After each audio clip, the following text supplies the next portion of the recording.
favorite. Maybe I'm nobody's favorite. Was I my mother's favorite? That one always made me want to cry. And your first name starts with A. Her head bobbed in approval. A. Favorite. She said it slowly, as if trying out a foreign phrase. Way cool. She punched a few buttons on the register and ran the scanner over the tag. Kind of like you're going through life as a chosen one, like in the Bible. Now that one I hadn't heard before. Yep, that's me, I said, the chosen one. A strand of hair had escaped my ponytail. I tucked it behind my ear before handing her a $20 bill. If I wanted to, I could have kept the conversation going by telling her that my first initial actually stood for Angel, but I decided not to go there. She rifled through the register drawer and gave me my change in one lump. She said, "You have a good day now," in a really happy way. It wasn't until I was out in my car that I looked at the wad of cash in my hand and realized she had given me the wrong amount. Math was not my best subject, but I knew if you paid someone with a 20 and got a 20, a single, and some quarters in return, something wasn't adding up. My first thought was to just let it go. I sat for a moment, staring at the cash and thinking of the girl's earnest face and her friendly voice, and then I sighed. I had to take the money back. I didn't want her to get in trouble because of me.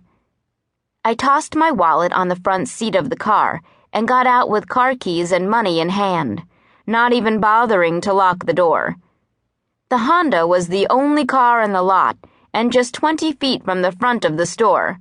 I figured it would only take a minute. I was almost to the curb separating the parking lot from the storefront sidewalk when I glanced up, startled to see a dark-haired man coming toward me. He didn't appear menacing at first, just big, at least a foot taller than me. He had the bulky look of someone who wrestled professionally. He stepped off the curb as I approached. I mumbled a hello, but he didn't seem to notice. The next part I remember as if I'm watching a movie and seeing it happen to someone else. I'm lost in my thoughts, money clutched in one hand, the car keys in the other, and I'm walking toward the dry cleaners as if pulled by a string. The spell was broken when my arm was grabbed from behind. Shocked, I turned toward the guy whose vice grip had stopped me. I blurted out, "What do you want?" and looked to see if there was anyone else around, but we were alone. When I first passed him, I hadn't noticed anything but his size. Now, I saw that his forehead was slick with sweat, and his sunken brown eyes were so dark in color, they looked like two big pupils. I thought maybe he'd mistaken me for someone else, until he grunted 3 words. "Come with me." It all happened so fast. I've heard people use that expression before, but I never really knew what it meant until right at that moment. Because it did happen that fast.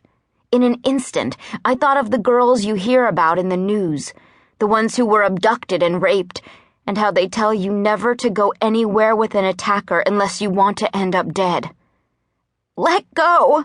I tried to scream the words, but they came out as a strangled cry. I pulled away from him, but he held fast. I always wondered how I'd react if I were attacked. Now I knew. I had assumed I'd scream loud enough to rouse the dead and would kick or punch his eyes, neck, or groin like they tell you to do. But I didn't know it was going to be like this. I couldn't get away from him, and I was afraid. Scary movies, roller coasters, nightmares. Nothing compared to the heart-pounding terror I felt at that moment. "You need to see something," he said, his voice flat. "Come with me." Tears came to my eyes, and I tried to break free, but at 115 pounds I wasn't any match for his size and strength. He dragged me the